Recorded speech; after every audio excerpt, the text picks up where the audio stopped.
Jeremiah 51. Thus saith the Lord, Behold, I will raise up against Babylon, and against them that dwell in the midst of them that rise up against me, a destroying wind. And will said unto Babylon, Fanners that shall fan her, and shall eat Empty. her land. For in the day of trouble they shall be against her round about. Against him that bendeth, let the Archer. bend his bow, and against him that lifted himself up in his Brigand line, and spare ye not her young men, destroy ye utterly all her host. Thus the slain shall fall in the land of the Chaldeans, and they that are trust true in his streets.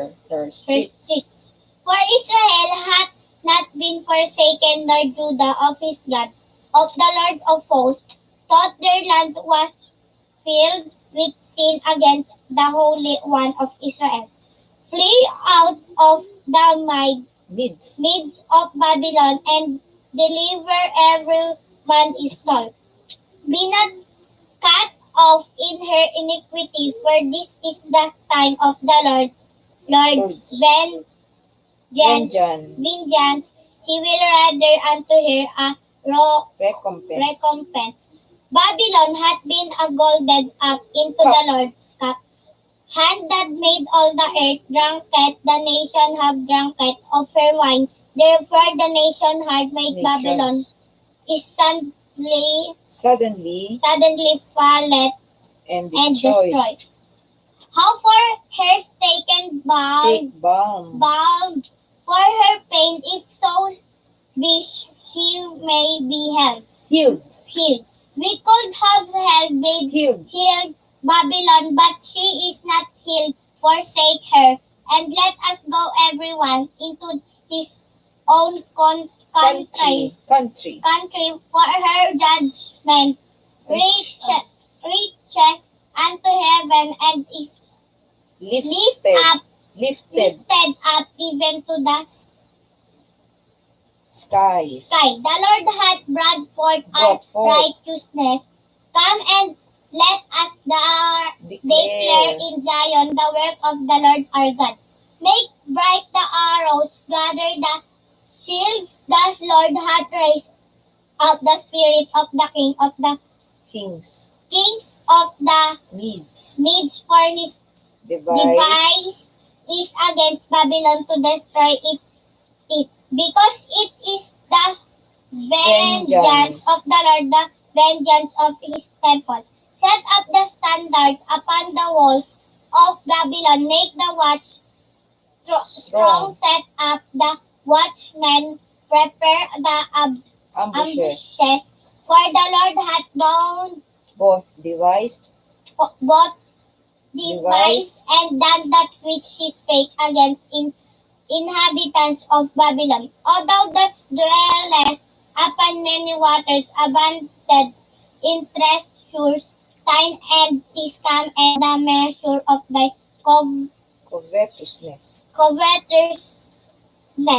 The Lord of hosts hath sworn by himself, saying, Surely I will fill thee with the men as with caterpillars, and they shall lift up a shot against thee. He hath made the earth by his power. He hath established the world by his wisdom, and has stretched out the heaven by his understanding. Verse 16. 16 to Eliza, 25. 16 to 25. When he uttereth his voice, there is a multitude of waters in the heavens, heavens, and he caused set the the vapors vectors to ascend, ascend from the ends of the earth. He maketh lightnings, lightnings with rain, and bringeth forth bringeth forth the wind the out. wind The wind are out out of his treasures. treasures. Every man is Brutish brutish by his knowledge, knowledge. Every founder is confounded by the graven graven image. image, For his molten molten image, his falsehood, falsehood, and there is no breath breath and in them, in them. in them. In them. They are vanity, the work of errors in the time of their Visitation visitation. They shall perish. perish. The Portion portion of Jacob is not like them, for he is the former former of all things, and Israel is the rod rod of his inheritance. inheritance. The Lord of hosts is His his name, name. Thou art my battle axe axe and weapons of war. For with With thee thee will I break in pieces pieces the nations, and with thee Thee will I destroy kingdoms, kingdoms, and with thee will I break in pieces pieces of the horse the horse and his rider. rider, and with thee will I break in Pieces pieces the chariot chariot and his rider. rider. With thee also will I break in pieces man and woman, and with thee will I break in pieces old and young, and with thee will I break in pieces the young man and the maid. maid. I will also break in the pieces with thee the shepherd and his flock, and with thee will I break in pieces the husbandman, husbandman and his yoke of oxen, and with thee will I break in pieces captains and rulers, and I will render render unto Babylon and to all the inhabitants of Chaldeans and all evil that they have done in Zion. In your sight, said the Lord, behold, I am against thee, O destroying mountain, said the Lord, which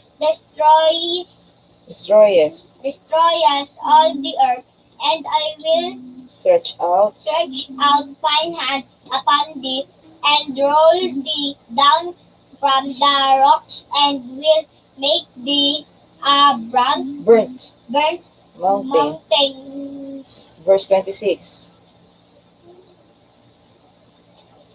Una.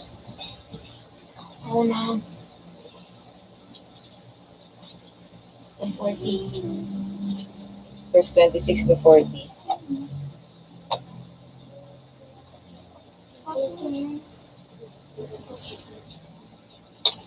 Chapter 51.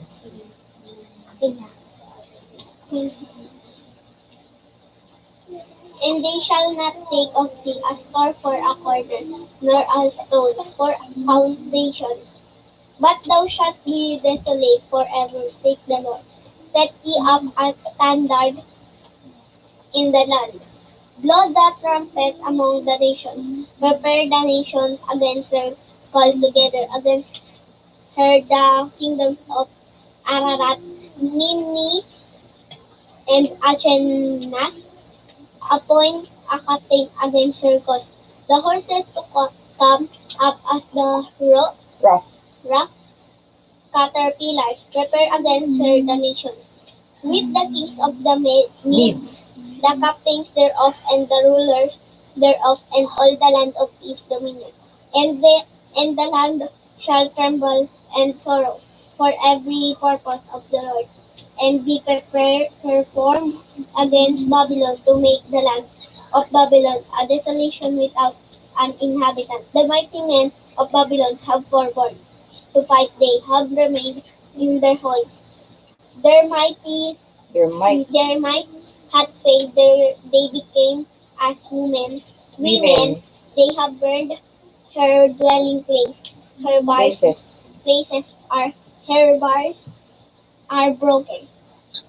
One post shall run to meet another, and one messenger to meet another, to show the king of Babylon that his city is taken at one end, and that the Passages. passages are stopped, and the reeds they have burned with fire, and the men of war are affrighted. For thus saith the Lord of hosts, the God of Israel, the daughter of Babylon is like a Threshing floor. threshing floor. Is it time to thresh her yet a little while, and the time of her harvest shall come? Nebuchadnezzar, the king of Babylon, hath devoured me, he hath crushed me, he hath made me an empty vessel. He hath swallowed me up like a dragon, he hath filled his belly with my delicates, he hath cast me out. The violence down to me and to my flesh. Be upon Babylon shall the inhabitant of Zion say, and my blood upon the inhabitants of Chaldea shall Jerusalem say. Therefore thus saith the Lord, behold, I will plead thy cause, and take vengeance for thee, and I will dry up her sea, and make her spring dry. And Babylon shall become heaps, a dwelling place for dragons and astonishments, and hissing without inhabitants. They shall roar together like lions. They shall yell a lion's whelp. In their heat I will make their feast, and I will make them drunken, that they may rejoice, and sleep a perpetual sleep, and not wake, saith the Lord. I will bring them down like lambs to the slaughter like rams with he goats. Verse 41. Elcid. 41 mo na. Elcid.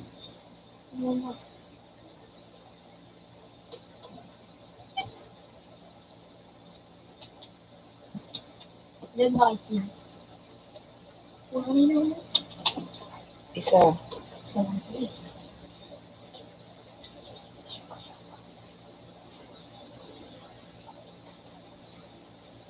How is Sheshach taken? And how is the praise of the whole earth surprised? How is Babylon become an astonishment among the nations? The sea is come up upon Babylon. She is covered with the multitude of the waves thereof.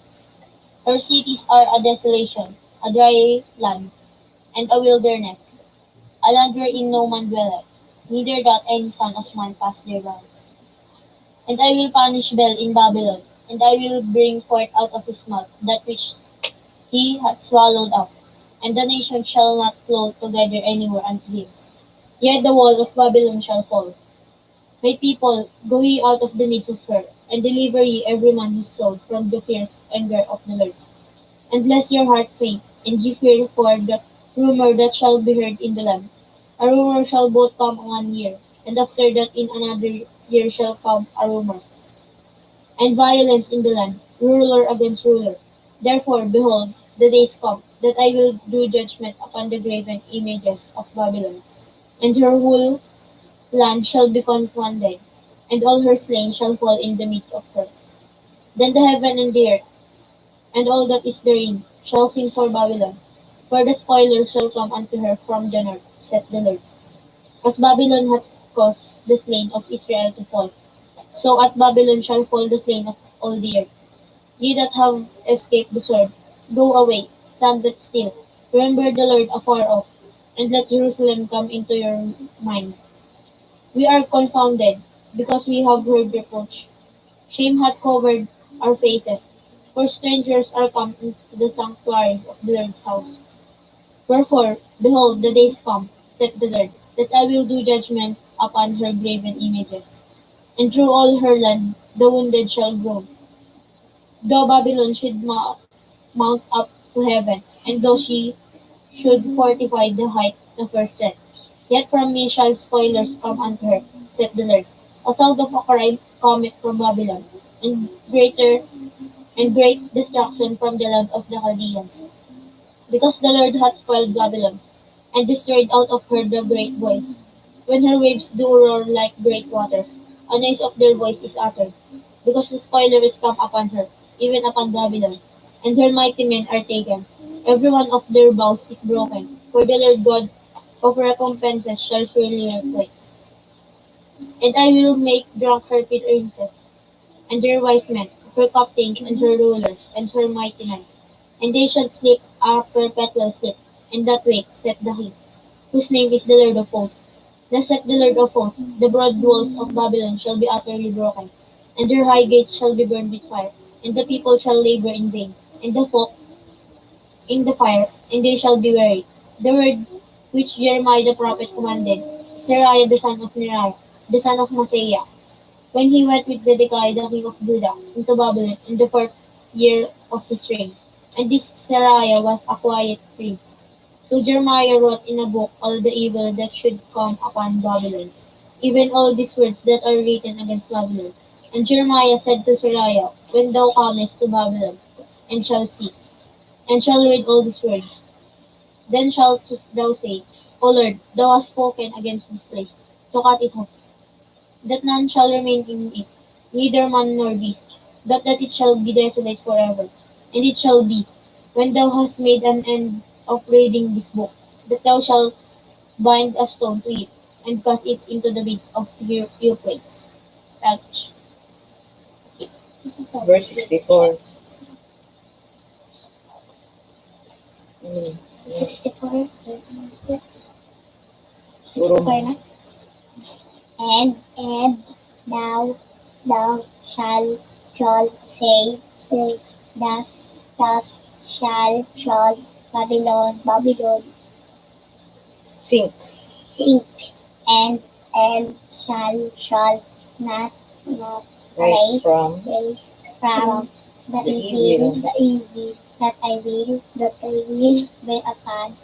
bring upon her, and they shall be weary, weary. Thus far are the words of Jeremiah.